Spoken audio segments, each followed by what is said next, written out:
분은 지금 인천국제 1인 미디어 페스티벌 온라인 라이브를 함께하고 계십니다. 인천국제 1인 미디어 페스티벌 올해로 3회째를 맞았는데요. 매년 이 행사에 빠지지 않고 참석하는 크리에이터가 있죠. 작년에는 이곳에서 이 크리에이터를 만나기 위해 8월 땡볕에 수많은 사람들이 긴 줄을 서는 걸 마다하지 않았다고 합니다. 인천국제 1인 미디어 페스티벌이 자신 있게 소개하는 크리에이터 도티님을 무대 위로 모시겠습니다.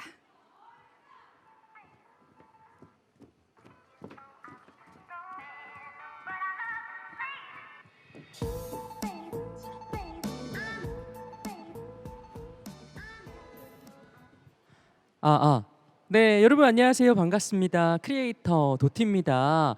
이렇게 또 뜻깊은 행사에 또 초대를 해주셔서 오랜만에 여러분들하고 인사도 나누고 또 재미는 있을지 잘 모르겠지만 뭔가 의미 있는 영감을 드릴 수 있는 이야기를 전할 수 있게 된 것 같습니다. 네, 제가 오늘 강연을 맡게 됐어요. 많은 분들이 이제 온택트 시대에 디지털 미디어 그리고 1인 미디어에 대한 관심들이 굉장히 크신데요. 어떻게 이 시장이 성장해 왔고 크리에이터들은 어떻게 컨텐츠를 제작하고 있으며 앞으로는 또 어떠한 가치들이 창출될지에 대해서 제가 좀 여러분들께 다양한 이야기들을 전달해 드리도록 하겠습니다. 30분 정도 강연을 할 거예요. 네, 뭐 도티 TV에서 지금 생방송을 보는 친구들은 뭔가 재미난 게임을 기대했을 수도 있지만 오늘은 또 특별히 제가 맡은 역할이 이러하기 때문에 그래도 뭐 재밌게 들어주시면 좋을 것 같아요. 뭐 수학 수업보다는 재밌지 않을까라는 생각을 해봅니다. 네, 온택트 시대의 1인 미디어라는 주제의 자료들을 준비를 했는데 한번 차근차근 넘기면서 진행을 해보도록 할게요. 네, 일단 제 프로필이 나오는데 부끄럽네요. 제가 요즘에 아무래도 집에서 생활을 많이 하다 보니까 살이 조금 쪘어요. 좀 토실토실 알감자 같이 변하지 않았나요? 네. 과거에 찍었던 사진이라 좀 날렵하네. 네. 저에 대해서 다시 한번 소개를 해드리자면 저는 크리에이터 도티라고 하고요. 네, 본명은 나희선입니다. 네, 빛날 희 착할 선 쓰고 있고요. 네, 샌드박스 네트워크라고 하는 MCN을 창업해서 열심히 운영 중에 있고요. 많은 크리에이터 분들의 컨텐츠를 발전시키기 위해서 또 그분들이 내일도 내일 모레도 훌륭한 컨텐츠를 업로드할 용기를 가지실 수 있도록 뭐 여러 가지 방면에서 매니지먼트를 하고 있고 또 그 크리에이터 분들의 매체력 그리고 가치를 저희가 더 발전시키고 많은 분들께 소개하기 위한 노력들도 하고 있습니다. 이제는 바야흐로 크리에이터들의 전성 시대죠. 기존에 뭐 지상파나 케이블에서 활동하던 셀럽분들 못지않게 크리에이터들 그리고 그들이 만드는 컨텐츠가 대중들에게 스며들고 있고 또 대중들도 그들의 컨텐츠를 보는 게 단순히 마이너한 취향이 아니라 정말 내가 좋아하는 취향을 저격하는 컨텐츠를 만날 수 있는 방식으로 활용을 하고 있기 때문에 앞으로도 크리에이터들의 가치는 그리고 매력은 점점 더 커지지 않을까라는 생각을 해봅니다. 네. 대한민국 넘버원 게이밍 채널 크리에이터라고 돼 있는데 뭐 지금은 좀 부끄러운 이야기인 것 같기는 해요. 한창 열심히 활동할 때 대한민국 최초로 이제 국내향 게임 단일 채널로 200만 구독자를 달성을 했던 또 그런 소중한 순간들이 있었죠. 그때 또 이렇게 생방송을 진행을 했었어요. 카운트다운을 하면서 199만 5천, 6천, 7천 이렇게 여러분들과 함께 호흡하면서 그 나름 역사적인 순간을 함께 했었는데 야, 시간이 굉장히 많이 흘렀네요. 근데 그 당시에 200만 구독자가 굉장히 특별했던 이유는 제가 이제 유튜브를 시작하던 2013년도, 14년도만 하더라도 많은 전문가들이 심지어 유튜브의 담당자 분들도 국내 채널의 맥시멈 한계는 어디일까라는 화두가 던져졌을 때 한 100만 구독자 정도지 않을까요? 이런 의견이 대다수였어요. 국내에서 유튜브를 적극적으로 시청하고 구독이라는 어떻게 보면 굉장히 적극적인 의사 표현을 하는 사람들이 100만 명을 넘기기는 쉽지 않을 거다라는 이야기가 지배적이었는데 웬걸 200만 구독자, 현재는 뭐 300만, 400만, 뭐 글로벌향 채널 같은 경우에는 1000만 구독자가 넘는 또 국내 크리에이터 분들도 등장을 하는 시기이기 때문에 얼마나 세상이 빠르게 변화했나. 특히나 대한민국에서 이 디지털 미디어가 주류 미디어로서 자리 잡는 데까지 얼마나 급속도로 성장을 했나라는 걸 저는 정말 절절하게 체감하고 있습니다. 네, 뭔가 되게 자기 자랑하는 것 같은 프로필인데 그냥 그랬다고요? 약간 라떼는 말이야로 받아들여 주시면 좋을 것 같아요. 자, 본격적인 오늘의 이야기를 한번 진행을 해보도록 하겠습니다. 뉴미디어 시대와 포스트 코로나라는 장표를 준비를 해봤는데, 뉴미디어는 뭐 쉬운 말로 여러분들이 지금 흔히 접하고 있는 뭐 유튜브, 뭐 트위치, 뭐 아프리카 TV, 뭐 네이버, 뭐 나우 뭐 등등 디지털을 중심으로 컨텐츠를 제작하고 활동하는 플랫폼 근간이라고 보시면 될 것 같아요. 네, 정말 많은 플랫폼들이 등장했고 또 그 안에서 활동하는 많은 주체들이 생겨났죠. 유튜브에서 활동하시는 분들은 유튜버, 크리에이터라고 부르기도 하고, 트위치에서 활동하시는 분들은 스트리머, 뭐 아프리카 TV는 BJ라고 부르기도 하죠. 네, 각자의 영역에서 새로운 미디어를 이끌고 나가시는 분들이 등장을 했다라고 보시면 될 것 같아요. 근데 이러한 뉴미디어는 사실 대한민국이 굉장히 압도적인 선진국이 될 수 있었던 시기가 있었다고 생각을 해요. 뭐 나이가 좀 어린 친구들은 기억할지 모르겠지만 2005년, 6년 이 당시에 UCC 열풍이라고 해서 대한민국에 이제 사용자들이 직접 컨텐츠를 만들고 업로드를 하고 반응을 이끌어내는 시기가 있었어요. 네, 원더걸스라고 하는, 지금은 여러분들이 JYP의 걸그룹으로 트와이스를 제일 먼저 꼽겠지만 당시 이제 원더걸스라고 하는 걸그룹이 텔미라는 노래로 전 국민적인 사랑을 받았던 시기가 있거든요. 네, 그 당시에 그 텔미의 커버 댄스, 뭐 의경 텔미, 군인 텔미, 유치원 텔미 하면서 사람들이 영상을 올리고 토종 플랫폼에서 반응을 끌어내고 또 그걸 바탕으로 지상파에 출연하기도 하고 이런 시절이 있었어요. 근데 당시에 그 훌륭한 재능을 가진 사람들이 컨텐츠를 지속 가능하지 하게 제작을 하지 못했던 이유가 뭘까요? 네. 지금 생각해 보면 굉장히 좀 아쉬운데 그분들의 재능이 당시에는 내가 만든 컨텐츠를 가지고 수익 창출을 하기가 굉장히 어려웠어요. 네, 플랫폼이 자체적으로 광고 모델을 도입하지도 않았었고 단순히 취미로 끝나게 됐던 거죠. 어쩔 수 없이 현업으로 돌아가서 직업을 통해 돈을 벌 수밖에 없었고 결국에는 컨텐츠가 꾸준히 제작되는 환경이 마련되지는 못했던 거죠. 근데 유튜브가 등장하면서 또 유튜브가 발명한 정말 혁신적인 미디어의 발명품이 등장을 하면서 이 시대가 변화하기 시작했죠. 네, 그 발명품이 혹시 뭔지 아시나요? 네, 현장에도 몇 분이 계시는데 오늘은 또 비대면으로 진행하다 보니까 그 어마어마하게 혁신적인 발명품은 바로 트루뷰라고 하는 유튜브의 광고 서비스였어요. 네, 여러분들이 5초 스킵 하면서 컨텐츠를 시청하기 전에 만나게 되는 광고 노출 방식인데 트루뷰라는 이름에서 뭔가 감이 오지 않으시나요? 네, 실제로 그 광고를 보고 반응했던 사람들에게 광고비를 차징하는, 근데 광고비를 이제 광고주 입장에서는 집행하는 방식인데 이건 정말 혁신을 가져왔다라고 저는 생각해요. 많은 분들이 그냥 이제는 너무나 익숙하기 때문에 되게 당연하게 받아들이시지만 이 사소한 광고의 방식이 전 세계를 바꿔놨죠. 네, 광고주들은 내 광고에 15초 이상 반응한 실제 그 광고비를 집행해야 되는 대상에게만 돈을 지불하면 됐고 시청자 입장에서는 15초, 30초 길게 광고를 보지 않고 5초 후에 관심이 없다면 바로 스킵해서 본 컨텐츠에 진입할 수 있게 됐죠. 그러다 보니까 광고주들은 더욱더 디지털 미디어의 신뢰를 가지고 광고비를 집행할 수 있게 됐고, 이 광고비를 유튜브는 크리에이터들과 쉐어하기 시작하면서 컨텐츠에 대한 정당한 가치 창출을 할 수 있는 시대가 된 거예요. 네, 정말 어마어마한 변화 아닌가요?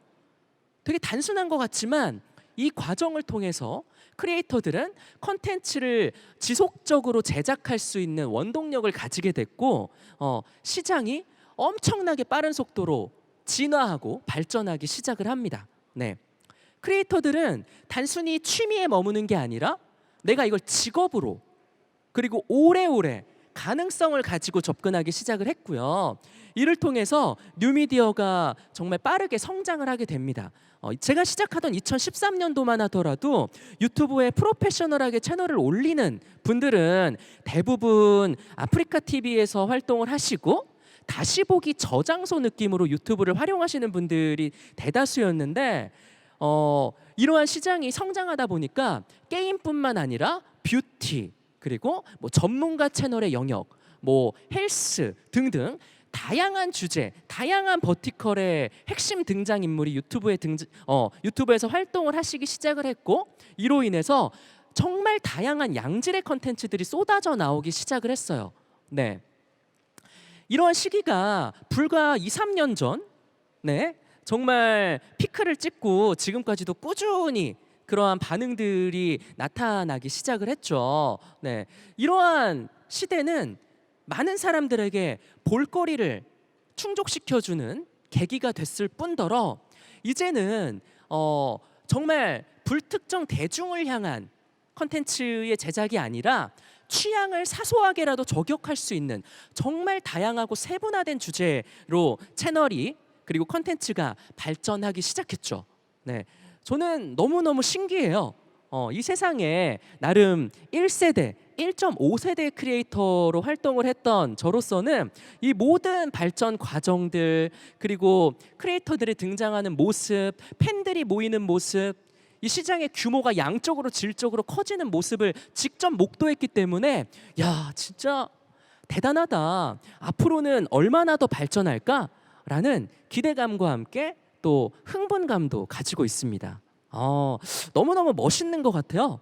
또 특히나 크리에이터로 활동을 하는 분들이 점차 내 컨텐츠를 개발해 나가고 또 팬들과 함께 호흡하면서 이렇게 채널에서 또 히어로 콘텐츠들도 만들고 또 여러 가지 시도들을 하시는 모습을 보면은 대단하다. 정말 이분들이 더 잘 됐으면 좋겠다. 또 이분들의 컨텐츠를 좋아하시는 분들이 더 시간을 훌륭하게 쓰면 좋겠다라는 생각도 자주 합니다. 네, 사실 요즘 같은 코로나 시대, 네, 포스트 코로나 시대라고들 하죠. 이럴 때 이러한 모습들이 훨씬 더 구체화되고 있는 것 같아요. 네, 삼성 KPGM의 발표 자료를 보면 코로나 시대로 접어들면서 사람들이 뭐 내 주변 사람들을 신경 쓴다거나 아니면 사회생활의 굴레에 얽히기보다는 이제는 이고이즘이라고 하더라고요. 나 스스로의 가치를 찾는 데 훨씬 몰두하고 있다라고 해요. 네, 단순히 옆에 있는 친구와 어떤 또래 집단과 대화하기 위한 주제로 컨텐츠를 소비하는 게 아니라 진짜 그냥 내가 좋아하는 거, 누가 뭐라건 내 취향을 만족시킬 수 있는 컨텐츠를 찾기 시작했고, 나에 대한 공부를 훨씬 더 치열하게 하는 시대에 접어들었다라는 연구 자료가 있어요. 그러다 보니까 이제는 컨텐츠도 남들이 보는 거, 시청률이 잘 나오는 거 이런 걸 보는 게 아니라 그냥 내 마음에 드는 내 취향에 딱 떨어지는 컨텐츠를 찾게 되죠. 그러한 컨텐츠가 가장 많이 있는 곳이 어딘가요? 바로 유튜브죠. 네, 그러다 보니까 뭐 헤어에 관심 있는 사람들은 헤어 디자이너의 전문가 채널을 찾게 되고, 건강에 관심 있는 사람들은 뭐 약사분이 운영하는 채널이든 아니면 홈트 전문 채널이든 뭐 이런 거를 소비하게 되고, 게임을 좋아하는 사람들은 게임을 찾게 되고, 그 중에서도 어떤 리그 형태의 e스포츠를 좋아하는 사람들은 그런 쪽의 컨텐츠, 단순히 게임 크리에이터가 여러 가지 게임들을 재미난 입담으로 중계하는 걸 좋아하는 사람들은 그걸 전문으로 하는 스트리머의 채널을 찾게 되고요. 네, 이렇게 세분화되고 파편화된 취향들을 만족시키기 위해서 스스로에 대한 집중도를 높이기 위해서 사람들은 유튜브를 훨씬 더 많이 찾게 됐어요. 네, 여러분들도 그렇게 생각하지 않으신가요? 요즘에 점점 이제 집에 있는 시간이 늘어나고 나에 대한 관심사를 찾기 위한 과정들이 늘어나면서 유튜브에 접근하는 사람들이 훨씬 많이 늘어났다. 나 역시도 그러하다라는 생각들을 많이들 하실 거라 생각을 합니다. 네, 디지털 미디어 컨텐츠 소비량이라고 해서 제가 뭐 자료를 하나 준비를 해봤어요. 뭐 20년 3월이다 보니까 코로나 웨이브가 이제 한창 1차 웨이브가 왔을 때 즈음인 것 같아요. 요즘 또 확진자가 많이 늘고 있어서 참 걱정스러운 마음이 큰데 뭐 당시의 자료를 살펴보면 여러 가지 뭐 OTT 서비스들이나 플랫폼들의 시청 시간이 굉장히 급속도로 늘고 있다라는 걸 보실 수 있을 거예요. 야, 유튜브 같은 경우에는 정말 압도적이네요. 미디어별 사용 시간의 변화인데 이 막대 그래프는 3월 기준 1인당 평균 사용 시간이래요. 1797분. 정말 어마어마하지 않나요? 여러 가지 활동에 제약이 생긴 상황 속에서 얼마나 많은 사람들이 여가 시간을 컨텐츠를 소비하는 데 보내고 있나를 아주 단편적으로 볼 수 있는 자료인 것 같아서 들고 와봤어요. 좀 더 구체적으로 살펴본다면 코로나 시대로 접어들면서 비대면 활동이 증가했고 그 중심에는 디지털 미디어 컨텐츠를 소비하는 이런 행태들이 보이고 있는 거죠.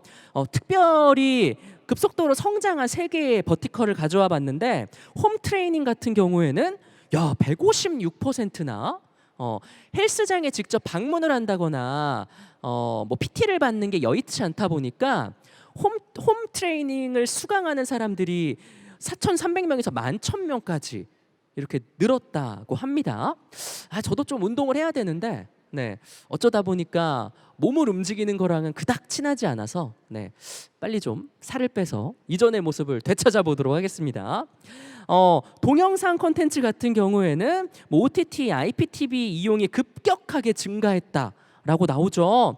야, 특히나 IPTV의 유료 결제 건수가 정말 많이 늘어났어요. 네, 그러다 보니까 이제는 영화관에 신작이 개봉하고 IPTV로 다시 유통되는 데까지의 텀도 굉장히 짧아졌을 뿐더러 이제 실제적으로 수익을 내는 방법은 IPTV의 유료 판매라고 생각하는 분들도 계시더라고요. 네, 금융 같은 경우에도 요즘에 주식 시장이 굉장히 호황이라고 하는데 아무래도 이러한 시국이 지속되다 보니까 여러 가지 가치를 만들 수 있는 수단 중에 이제 금융 쪽을 선택하는 젊은 세대들이 많이 늘어나서이지 않나라는 생각도 해봅니다. 네, 정말 많은 생활의 모습들이 변화해 나가고 있죠. 온택트 시대의 미디어 이용 시간의 큰 변화. 네, 외부 활동을 자제하고 있다라는 응답이 74%가 넘었어요. 아무래도 여러 가지 뭐 제약도 있을 뿐더러 건강에 대한 염려로 인해서 또 여러 가지 사회적 거리두기 또 호응하기 위해서 많은 분들이 외부 활동보다는 집 안에서 생활을 많이 하고 계시고요. 그러다 보니까 뭐 또 이야기가 나오지만 TV, 스마트폰, PC 등을 활용한 영상 콘텐츠 시청이 압도적으로 높은 시기가 됐어요. 네, 이제는 컨텐츠를 단순히 크리에이터의 컨텐츠뿐만 아니라 넷플릭스가 만든 오리지널 이제 고품질 뭐 소위 말하는 프리미엄 컨텐츠도 적극적으로 훨씬 더 많이 소비하기 시작을 했고 방송국들도 뭐 뒤에 또 이야기가 나오겠지만 뭐 아티스트들을 대상으로 이제 지상파가 직접 뭐 비대면 온라인 콘서트를 개최를 한다거나 하는 등등 여러 가지 컨텐츠의 제작 방식의 시도를 하고 있다라고 생각을 해요. 네, 사실 디지털 미디어는 그 등장부터 혁신을 함께 했거든요. 네, 저는 세 가지 혁신을 주로 이야기를 해요.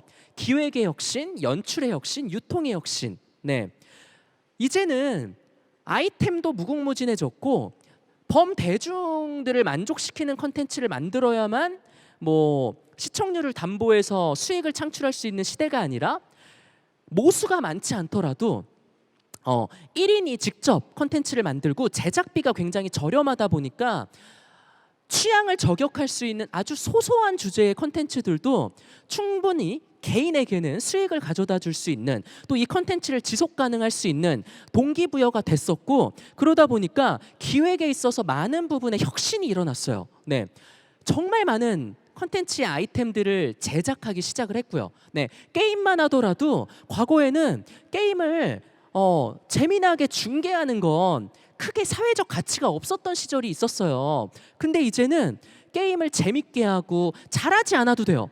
많은 사람들의 공감을 이끌어나면서 입담을 바탕으로 꾸준히 플레이할 수 있다면 그 자체가 정말 어마어마한 가치를 만들어내는 영역이 됐죠. 네, 그리고 연출의 혁신. 이제는 막 엄청 좋은 카메라, 뭐 특수효과 이런 걸 넣지 않더라도 내 손 안에 촬영 기기, 스마트폰만 있다면 그걸로 영화도 만들 수 있고 여러 가지 VOD들도 충분히 제작하고 내가 하고자 하는 표현을 할 수 있는 시대가 됐어요. 네, 그러니까 연출의 영역이 전문가의 영역에서 벗어나서 개성을 담을 수 있는 각자의 방식으로 충분히 사용자들에게 소구할 수 있게 된 거죠. 네, 그리고 유통의 혁신. 여러분들 모두 거의 대부분 스마트폰을 가지고 있는 시대가 됐잖아요. 특히나 대한민국의 경우에는 스마트폰의 보급률이 전 세계에서 압도적으로 높잖아요. 그러다 보니까 내 손 안에 있는 화면을 통해서 언제 어디서든 컨텐츠를 시청할 수 있는 환경이 됐고, 그리고 네트워크의 발전으로 말미암아 그 누구나 고품질의 영상을 쉽고 빠르게 업로딩할 수 있게 됐어요. 네, 유튜브는 거기다가 내가 컨텐츠를 업로드하면 전 세계의 모든 잠재적 시청자에게 도달할 수 있는 가능성을 열어줬죠. 네, 단순히 전파 권력을 가지고 있지 않더라도 인허가 받지 않은 사업자더라도 개인이더라도 누구나 컨텐츠를 만들고 유통할 수 있는 시대가 된 거죠. 네, 이렇게 혁신을 모티브로 해서 근간으로 해서 성장해왔던 디지털 미디어가 또 코로나 시대에 접어들면서 훨씬 더 많은 영역에 세세한 혁신들을 이뤄나가기 시작했고 훨씬 더 다양한 모습으로 사용자들에게 등장하기 시작을 했습니다. 네, 정말 진짜 극적이다라는 말을 대입해도 모자라지 않는 시대가 된 것 같아요. 네, 콘텐츠 공간의 확장성은 여러분들이 얼마 전에 추석 특집으로 나훈아 씨의 콘서트를 보셨나요? 네, 재방도 하지 않고 딱 그때 한 번으로 끝났죠. 그리고 한 번 더 방영을 했던 것 같기는 한데, 이제는 사람들이 설비가 잘 갖춰져 있는 무대가 세팅되어 있는 콘서트장에 찾지 않아도 컨텐츠를 통해서 충분히 공간을 확장할 수 있는 게 저는 이 온택트 시대 컨텐츠의 굉장히 큰 화두라고 생각을 합니다. 네, 여러 가지 특수효과를 통해서 CG를 통해서 현장에 있지 않아도 무대의 연출을 훨씬 더 다양한 방식으로 할 수 있게 됐고, 그리고 이러한 컨텐츠가 이제 콘서트가 다양한 방식으로 꼭지를 만들면서 진행이 됐던 그런 경험들, 또 그거를 시청해본 사용자들의 사용자 경험, 이런 것들이 정말 많은 부분 발전해 나갈 거라고 생각을 해요. 네, 그래서 K-팝 아티스트들도 이제는 비대면 온라인 콘서트들을 많이들 준비하고 있고 시도하고 있고 성공하고 있죠. 네, 이게 단순히 뭐 어떤 K-팝 가수들의 콘서트뿐만 아니라 뭐 강연이 됐건 아니면 뭐 코미디 쇼가 됐건 아니면 콘텐츠를 만드는 방식이 됐건 다양한 영역으로 확대해 나갈 거라고 생각을 해요. 네, 공간의 제약으로부터 벗어날 수 있게 된 거죠.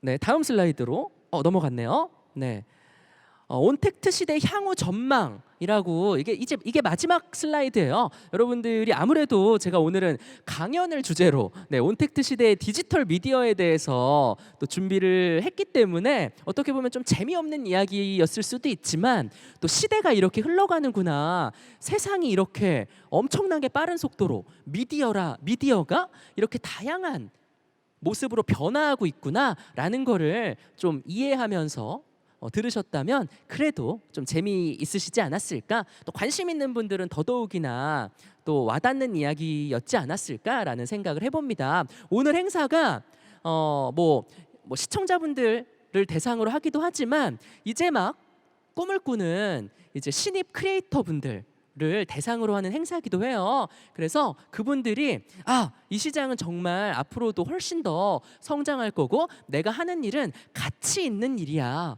누군가를 행복하게 해주고 즐겁게 해주고 여가 시간을 담당해주는 컨텐츠의 훌륭함에 대해서 이해할 수 있는 또 자신이 하는 일에 대해서 사명감을 가지고 뿌듯해할 수 있는 계기가 됐으면 좋겠다라는 생각으로 준비한 강연이기도 하고요. 네, 이제는 크리에이터들의 뭐라고 할까요? 사회적인 위치도 많이 올라갔잖아요. 제가 시작할 때만 하더라도 크리에이터가 뭔데? 유튜브? BJ? 야 그런 거 그냥 막 방구석에서 뭐 쉽게 촬영하고 돈 버는 애들 아니야? 어그로 끄는 사람들 아니야? 이런 평가들이 굉장히 많았어요. 근데 지금은 직장인들의 30% 이상이 크리에이터를 부업으로 하고 싶다라고 이야기를 하고 또 10대 청소년들은 장래 희망 아주 고순위로 크리에이터가 되고 싶다라고 말을 하고 크리에이터가 국가적으로 직업 코드까지 생긴 아주 시대가 많이 변했기 때문에 충분히 이 일을 꿈꾸시는 분들이 자부심을 가지고 이 일에 대해서 의심하지 않으셔도 되지 않을까라는 생각을 또 해봅니다. 그래서 이 온택트 시대의 디지털 미디어는 훨씬 더 다채로운 방식으로 변화해 나갈 거예요. 그리고 더불어서 이제는 사람들이 집안에 있는 시간이 많다 보니까 또 콘텐츠를 소비하는 데 있어서도 물리적으로 이제 여러 가지 제약들이 사라지고 또 이동하는 시간도 감소하고 아까 그 콘서트를 예로 들어보자면 기존에 오프라인 콘서트를 보려면 어떤 과정이 필요했나요? 씻고 옷 입고 차 타고 공연장까지 이동하고 티켓팅하고 대기하고 여러 가지 시간들이 그 콘서트의 러닝타임뿐만 아니라 앞뒤로 드는 과정들이 많았잖아요. 근데 이제는 그런 과정들이 다 생략됐죠. 그냥 온전히 그 콘텐츠가 송출되는 시간에 그걸 보기만 하면 돼요. 집안에서. 그러다 보니까 시간의 잉여 시간이 많이 늘어나게 돼요. 그럼 그 시간은 다 어디로 갈까요? 더 많은 콘텐츠를 소비하는 데 쓰일 확률이 가장 높겠죠. 하나 보던 콘텐츠를 2개 볼 수 있는 시간이 생겨나고 여러 가지 사회적인 기회비용들이 줄어들게 되면서 많은 사람들의 콘텐츠 소비 시간은 늘어나게 될 거예요. 플랫폼을 활용하는 방식들도 훨씬 더 적극적으로 변화해 나갈 거고요. 그러다 보니까 이 시장은 훨씬 다이내믹하게 변화할 거라고 생각하고 우리가 얼마나 남았나라고 생각했던 헤드룸이 훨씬 더 많았다라고 이해할 수 있는 지점들이 올 거라고 생각을 합니다. 그래서 컨텐츠를 만드는 주체들이 이제는 더 다양한 시도들을 하게 될 거고 룰루랄라 스튜디오나 또 여러 가지 기존의 레거시 미디어에서 전통 미디어에서 활동하던 프로덕션의 인력들 그리고 아주 훌륭한 재능 있는 사람들이 디지털로 넘어오게 될 거고 지상파 케이블 못지않은 훌륭한 이제 디지털 오리지널 컨텐츠들이 생겨나게 될 거라고 이미 만들어지고 있지만 훨씬 가속화될 거라고 생각을 합니다. 그리고 그 중심에는 크리에이터들이 있겠죠. 크리에이터들의 가치가 훨씬 더 많이 올라가게 돼서 그들을 바탕으로 그들을 주연으로 메인으로 하는 컨텐츠들이 정말 많은 사람들의 사랑을 받게 될 거고 100만 뷰, 200만 뷰, 많으면 몇 천만 뷰까지 이끌어낼 수 있는 그런 시대가 되지 않을까라는 생각을 합니다. 그들만의 리그가 아니라 내가 거실에서 리모컨에 채널 선택권이 없기 때문에 어쩔 수 없이 유튜브를 보는 게 아니라 가장 재미난 컨텐츠가 유튜브에 있는 그런 디지털 네이티브들이 활동하는 시대가 점점 빠르게 자리 잡을 것이라고 저는 믿어 의심치 않습니다. 네. 자, 이렇게 해서 제가 준비한 강연은 마무리를 하도록 할게요. 제가 30분이 됐나요? 제가 시간을 모니터링을 할 수가 없어가지고 얼마나 지났는지 모르겠네요. 네. 아, 괜찮나요? 네, 그러면 아까 저를 아주 멋지게 소개해 주셨던 우리 사회자분과 함께 또 Q&A 시간을 가져보도록 할게요. 네, 저한테 또 많은 질문들을 보내주셨다고 하거든요. 네, 제가 최대한 성실히 답변을 해드리도록 하겠습니다. 네, 아유, 안녕하세요. 네, 도티님의 강연 정말 재밌게 들었는데요. 제가 잠시 이렇게 눈앞에서 제가 도티님과 네. 이야기를 나누게 되다니 아유. 너무 행복합니다. 아유, 저도 영광입니다. 아마 여기 계신 팬분들도 저를 굉장히 부러워할 것 같네요. 네, 부럽나요? 네. 자, 저희 인천국제 이름미디어 페스티벌 어떻게 보면 산 증인이라고 하실 수가 있는데 맞아요. 올해는 참가하시니까 느낌이 어떠세요? 네, 작년에 그 북적북적했던 분위기가 기억이 나서 좀 아쉬운 마음도 있지만 또 시국에 맞게 또 여러분들을 만날 수 있는 많은 부분들을 고민하신 것 같아서 네. 또 그 중심에 저를 또 불러주셔가지고 너무 감사한 마음이죠. 네, 또 시국이 괜찮아지면 또 여러분들을 오프라인에서 또 인천에서 만나 뵙고 싶어요. 네. 자, 저희가 방송을 통해서 또 현장에서 신인 크리에이터 분들도 또 함께하고 계시는데요. 그분들이 꼭 여쭤봐달라고 한 질문으로 시작을 해보겠습니다. 네, 자, 먼저 오어보드 코리아 김현필님의 질문입니다. 시청자가 많지 않아도 라이브를 하는 게 좋을까요? 라고 질문을 해주셨거든요. 사실 정답이 정해져 있지는 않아요. 내 컨텐츠의 결이 라이브와 시너지를 낼 수 있느냐에 대한 고민부터 하셔야 될 것 같고요. 사실 라이브 방송은 내가 의도하지 않은 여러 가지 상황들이 나타날 때가 있어요. 그러다 보니까 아직 어느 정도 업력이 쌓이지 않은, 경험이 쌓이지 않은 분들 같은 경우에는 라이브를 하다가 소위 말하는 멘붕을 하기도 하고 또 날선 반응들, 날 것 그대로의 피드백들을 이제 실시간 채팅으로 보면서 좀 내가 이렇게 하는 게 맞나? 라고 또 회의감을 가지게 되는 경우들도 있더라고요. 그래서 일단 뭐 VOD로 내가 기승전결을 완성해서 업로드할 수 있는 게 훨씬 더 컨텐츠로서 맞다라고 생각이 든다면 일단 거기서 뭔가 경험을 쌓고 이제 어느 정도 팬덤이 형성이 되고 내가 라이브를 진행할 수 있는 역량이 생겼을 때 하는 게 좀 안전하기는 하죠. 네. 근데 이제 라이브와 병행했을 때 유튜브가 시스템적으로 채널을 훨씬 더 활동적인 채널로 평가해서 이제 여러 가지 노출의 기회들을 많이 주는 케이스도 있다고 들어가지고요. 뭐 병행할 자신이 있으시면 또 병행하는 건 나쁘지는 않죠. 네. 네. 자, 역시 신인 크리에이터 분의 질문입니다. 보이스 크리에이터 월요 남친님이신데요. 네. 자, 유튜브 구독자를 확보하는데 특정층이 우선 되어야 하는지 아니면 남녀노소의 폭넓은 층이 우선인지 궁금합니다라고 해주셨네요. 네, 정말 많은 분들이 고민하고 계신 지점이에요. 불특정 대중에게 어필할 수 있는 컨텐츠를 만들 것인가. 그러다 보면은 내 잠재 고객이 굉장히 많아 보이잖아요. 뭐 네. 10대부터 뭐 40대, 50대, 60대까지. 근데 그러다 보면 내 채널만의 특장점을 살리기가 어려울 수도 있어요.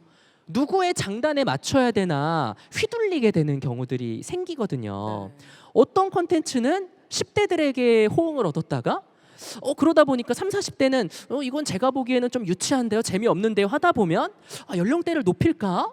이렇게 휘둘리다가 컨텐츠의 색깔이 사라지게 되고 이도저도 아니게 되는 경우도 생길 수 있기 때문에 저는 유튜브 같은 경우에는 명확한 타겟을 선정하고 그리고 내가 좋아하는, 내가 잘할 수 있는 주제를 이제 주제에 호응해주는 사람들을 최우선으로 해서 일단 탤런트를 키워나가는 게 중요한 것 같아요.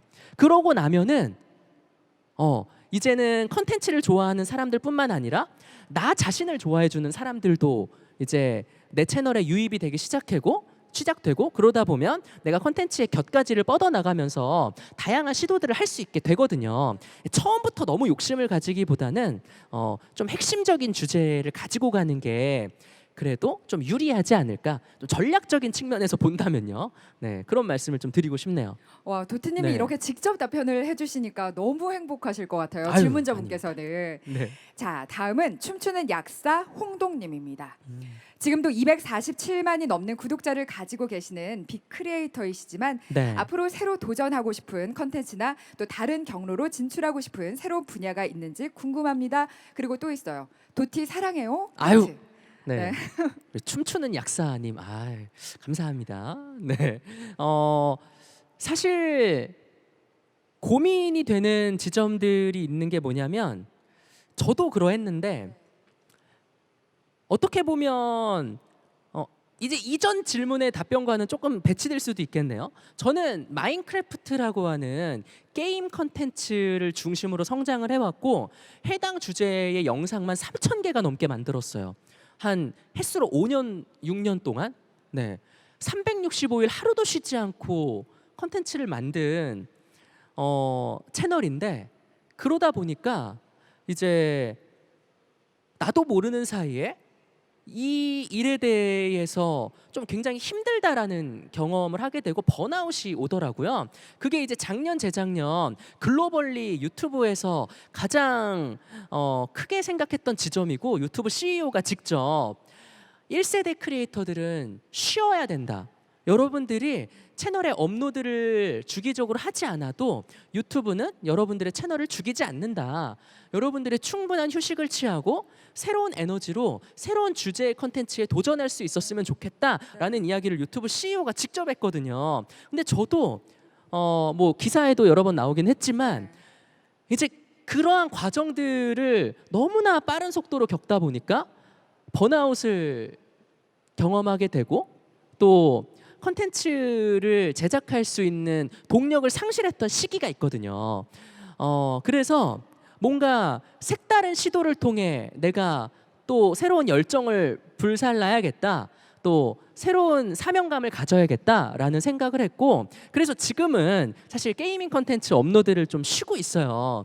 지금 라이브를 보고 있는 도티TV에 계신 시청자분들이 좀 서운해하실 지점이기도 하고 걱정하고 계시는 지점이기도 하겠지만 저도 뭔가 새로운 도전을 통해서 제 진짜 찐텐이죠. 찐텐으로 컨텐츠를 만드는 게 기다려준 여러분들을 위한 진짜 보답이라고 생각을 하고요. 네, 억지로 하는 건 결국에는 사람들에게 다 들통나게 돼 있거든요. 네, 그래서 그러한 새로운 시도들을 저를 위해서 하고 싶고 그래서 준비하고 있어요. 네, 여러 가지 게임 컨텐츠가 아닌 뭐 실사 컨텐츠들을 얼마 전에 뭐 라이브도 진행을 했고요. 그래서 또 편집 예쁘게 해서 업로드 해드릴 테니까요. 네, 뭐 그 이외에도 이제는 뭔가 한계에 갇히기보다는 그때그때 내가 가장 즐겁게 할 수 있는 일을 찾아서 좀 노력을 해보려고 해요. 네. 새로운 시도를 또 하고 그걸 콘텐츠로 만드신다니까 기대할 수밖에 없는데 아까 말씀 중에 번아웃이 왔었다고 하잖아요. 네네. 혹시 어떤 방식으로 또 푸셨어요? 네. 저는 처음에는 사실 이런 경험을 일생 동안 처음 해보는 거였어서 그냥 그 상황이 되게 두려워서 몇 개월 동안 그냥 집에 칩거하듯이 있었는데 그렇다고 해서 해소되지 않더라고요. 결국에는 내가 뭔가 사회적으로 역할을 하고 내가 잘할 수 있는 거에 흥미를 느끼고 또 그걸 통해서 나름 자아 실현을 해야지만 풀리는 일이었더라고요. 그래서 당시에 방송국에서 네. 섭외가 왔었어요. 이제 라디오스타라는 프로그램에서 섭외가 와가지고 아니 나는 지금 유튜브 활동도 쉬고 있고 아니 왜 그렇게 엄청나게 훌륭한 프로그램에서 나를 부르지? 라는 생각을 했는데 네. 신기하잖아요. 그래서 어릴 때 동경하던 물론 프로인데 한번 나가볼까? 라고 용기를 내서 나갔는데 그 과정에서 굉장히 많은 이제 생각들이 들었어요. 야 이게 내가 유튜브를 할 때는 A부터 Z까지 모든 걸 책임져야 되는 세상에서 살았었는데 뭔가 방송에 나가니까 신기하고 재밌기도 하고 그 분업화되어 있는 제작의 시스템이 책임을 분배한다라는 것도 되게 신선했어요. 네, 그러다 보니까 내가 한번 그래도 한 6년 7년 유튜브에서 활동했던 그 노하우가 있는데 탤런트를 개발했던 과정들이 있는데 내가 열심히 하면 또 색다른 분야에서 또 인정받고 잘할 수 있지 않을까라는 또 막 열정이랑 사명감이 생겨가지고 그때 이제 많은 그런 마음의 짐들이 좀 해소되기 시작을 했죠. 그래서 참 웃긴 게 크리에이터들이 저한테 물어봐요. 아, 활동하는데 너무 스트레스 받는데 이거 어떻게 해야 되냐고. 근데 그걸 해소하는 방법은 되게 아이러니하게도 내가 마음에 드는 컨텐츠를 만들어서 영상이 올라갈 때 설레이고 사람들이 좋아해 주는 반응을 얻을 때 스트레스가 풀려요. 네. 그러니까 직장인 분들도 그렇잖아요. 아, 일이 너무 힘들고 일이 잘 안 돼서 스트레스를 받는데 그걸 해소하는 방법은 노래방에서 노래를 부르거나 술을 마시는 게 아니라 그 일을 잘해서 그 일이 해결돼야 스트레스가 해소가 되는 거거든요. 맞아요. 결국에는 본질에서 답을 찾아야 된다라는 말씀을 또 드리고 싶어요. 네. 자, 저희가 그나마 온라인으로라도 올해 행사를 진행할 수 있어서 다행이지만 사실 올해는 비대면으로 인해서 이 소통이 화두가 됐습니다. 네. 자, 그래도 온라인으로 이렇게 구독자분들하고 소통을 오래 해오신 노하우도 있으시니까 지금 비대면으로 답답함을 느끼는 분들에게 혹시 한 말씀 하신다면요. 사실 뭐 지금 제 채널을 보는 분들은 이게 더 익숙하시긴 할 거예요. 네. 네, 항상 이제 온라인에서 만나고 또 컨텐츠로 의사소통했던 사이기 때문이죠. 근데 이제 많은 분들이 이러한 상황에 익숙해져 가시는 것 같아요. 네. 여러 가지 국가 행사들도 이제 뭐 이런 유튜브 라이브나 언택트 비대면 방식으로 진행이 되고 있고 사람들이 거기에 참여하는 게 어색하지 않은 그런 시대가 된 것 같고요. 또 TV 프로그램 같은 경우에도 여러 가지 이제 화상회의 프로그램 통해 가지고 실시간으로 방청객분들과 비대면으로 네. 소통하는 제작 방식도 굉장히 보편화되고 있고 그래서 우리 모두는 이러한 상황에 맞게 또 여러 가지 길들을 찾아 나갈 거고 또 시국이 안정이 되면 또 행복한 모습으로 만나면 되니까요. 조금 어렵고 힘들더라도 건강 관리 잘하시고 네, 그날을 기대하면서 서로 잘 지냈으면 좋겠습니다. 네. 자, 이런 시기 또 어느 정도 적응을 해가고 또 여기서도 길을 찾아 나가는 사람들도 있는데 사실 네. 크리에이터의 컨텐츠 성격에 따라서 집콕이라든지 비대면이 좀 익숙하고 편한 사람들도 있지만 여행 유튜버 같은 경우에는 사실 컨텐츠를 아예 못 만들잖아요. 맞아요. 그런 분들 보면 조금 안타깝다라는 생각도 드실 것 같거든요. 네. 컨텐츠의 주제에 따라서 이제 기획을 하고 제작을 하기 굉장히 어려워졌다라는 분들도 계세요. 네. 근데 저는 또 위기가 기회라는 말도 있잖아요. 그렇게 뭐 여행 크리에이터였는데 지금 너무 제한이 많아졌다라고 하시는 분들은 또 1인이 여행할 수 있는 그러니까 뭐 여러 가지 제약 상황에서 좀 벗어나서 뭐 혼자 여행 가기 좋은 코스들 뭐 그런 것들을 또 주제로 컨텐츠의 방향성을 또 새롭게 한번 도전을 해보신다면 그게 또 이 시국에 맞는 새로운 흥행 코드가 될 수도 있는 거니까요. 네, 너무 이제 위로의 말씀을 드리는 게 맞긴 하겠지만 용기를 가지셨으면 좋겠고 또 그 과정에서 새로운 번뜩이는 아이디어가 반드시 찾아오고 발견하실 수 있을 거라고 믿습니다. 네. 네. 자, 그리고 크리에이터계 대표 집돌이로 또 유명하신데 아, 그렇죠. 네. 네, 뭐 집에서 컨텐츠 작업 말고 또 재미있게 요즘에 새롭게 시작한 일이 있으신가요? 뭐 딱히 그런 건 없고요. 그냥 워낙 진성 겜돌이다 보니까 그냥 집에서 게임하고 또 여가 시간에 저도 아까 그 장표에 나왔던 사람들의 모습과 다르지 않아요. 그냥 뭐 유튜브 보고 뭐 컨텐츠 소비하고 넷플릭스 정주행하고 이러면서 지내고 있습니다. 네. 저희하고 비슷하시네요. 아, 그렇죠. 네. 네. 그리고 또 별명이 초통용 아, 이시잖아요. 근데 사실 그건 좀 부끄러워요. 요즘에 이제 워낙 또 저 이상으로 또 많이 성장한 분들도 계시고 제가 활동을 많이 못 하다 보니까 이제는 한 군수 정도로 해주시면 네. 네, 군수. 네, 아니 뭐 초통령은 아닌 것 같습니다. 그래도 이제 그 어린 친구들을 대상으로 네. 컨텐츠를 만들려는 분들은 영원한 롤모델로 생각을 할 텐데 아이고, 네. 우리 어린 친구들을 위한 컨텐츠를 만들려는 분들을 위해서 어떤 조언이라든지 이런 걸 하면 좋겠다라는 것도 있을 것 같아요.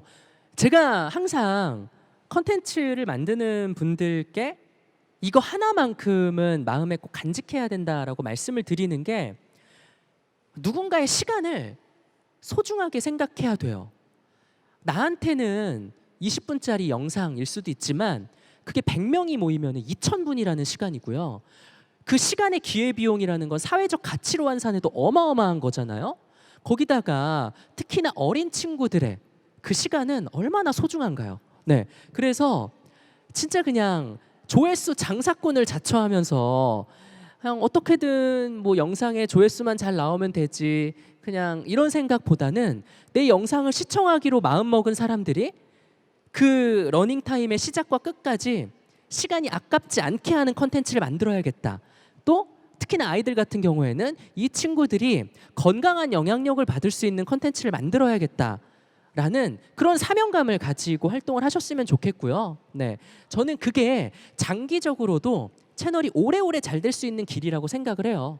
자극적인 걸 쫓다 보면은 오늘보다 내일 더 자극적인 걸 해야 되고요. 내일보다 내일 모레 더 자극적인 걸 해야 돼요. 그건 함정에 빠지는 일이거든요. 네, 숫자의 함정에 빠지지 마시고요. 아무리 유튜브가 초 단위로 성과가 이제 눈에 보이는 세상이라고 하더라도 나는 이 내 영상을 보는 100명이 됐든 200명이 됐든 10명이 됐든 그 사람들의 시간만 아깝지 않게 하면 돼. 그게 가장 컨텐츠를 만드는 사람으로서 가치 있는 일이고 훌륭한 일이야 라는 사명감만 가지고 계시면, 네, 뭐 조회수에 연연하고 수익에 연연하고 거기에서 매너리즘을 느끼고 실망하고 이런 걸로부터 좀 자유로워지실 수 있지 않을까라는 생각을 해봅니다. 네, 이렇게 구독자분들에게까지 진정성을 가지고 콘텐츠를 만드시는 줄은 몰랐어요. 감사합니다. 네. 자, 그리고 네. 이런 마음들이 아마 그 후배 크리에이터 분들에게도 전해지고 있다고 확신을 하는 게, 또 MCN을 직접 만드셨잖아요. 네. 이게 크리에이터들이 또 안정적인 생활 속에서 창작 활동을 할 수 있도록 많은 지원을 아끼지 않는다고 들었거든요. 네네. 어떤 점을 노력하고 계신가요? 네. 400팀이 넘는 크리에이터 분들이 이제 샌드박스 네트워크와 함께하고 계시고요. 저희도 이제 이 업의 태동과 함께 등장했던 스타트업이기 때문에 여러 가지 시행착오들도 많이 겪고 있지만 가장 중요한 건 우리와 함께하는 크리에이터들이, 그리고 우리와 함께하는 제작팀들이 내일도 즐겁게 영상을 올릴 수 있고 용기를 잃지 않았으면 좋겠다라는 게 저희의 목표예요. 그래서 그러기 위해서 크리에이터들이 얼마나 가치 있는 사람들인가를 계속 말해주려고 노력하고 있고, 또 그 가치를 실현할 수 있는 여러 가지 비즈니스 모델들을 만들어서 크리에이터들이 더 많은 부가가치를 만들 수 있도록, 그들의 가치가 평가절하되지 않도록 여러 가지 노력들과 또 세일즈들을 하고 있고요. 또 그분들이 컨텐츠를 훨씬 더 많은 영역에서 디벨롭할 수 있도록 프로덕션 사이드에서의 지원도 아끼지 않으려고 노력을 하고 있습니다. 네, 모두가 잘 됐으면 좋겠고요. 또 뭐 샌드박스 네트워크뿐만 아니라 요즘에 많은 디지털 미디어 관련된 스타트업들이 등장하고 있어요. 그분들이 이 산업에 어떻게 보면 주역들이잖아요. 함께 만들어 나가는 거고, 이제는 디지털 미디어가 뭐 레거시 미디어의 대척점에 있는 게 아니라 함께 크로스오버 되면서 그냥 K 미디어의 중심을 이끌어 나갈 수 있는 그런 시대가 됐으면 좋겠고, 또 그 중심에 또 저희 회사가 있으면 참 좋겠다라는 생각으로 열심히 하고 있습니다. 네, 오늘 도티님의 재미있는 이야기 들으면서 많은 크리에이터 분들이 본인들의 꿈을 또 더욱 확고히 하고 또 새롭게 꿈을 꾸는 분들도 많이 생겼을 것 같아요. 네. 네, 오늘 말씀 정말 감사히 잘 들었습니다. 고맙습니다. 네. 감사합니다. 여러분 모두 건강하세요. 안녕. 감사합니다. 네. 나갑니다.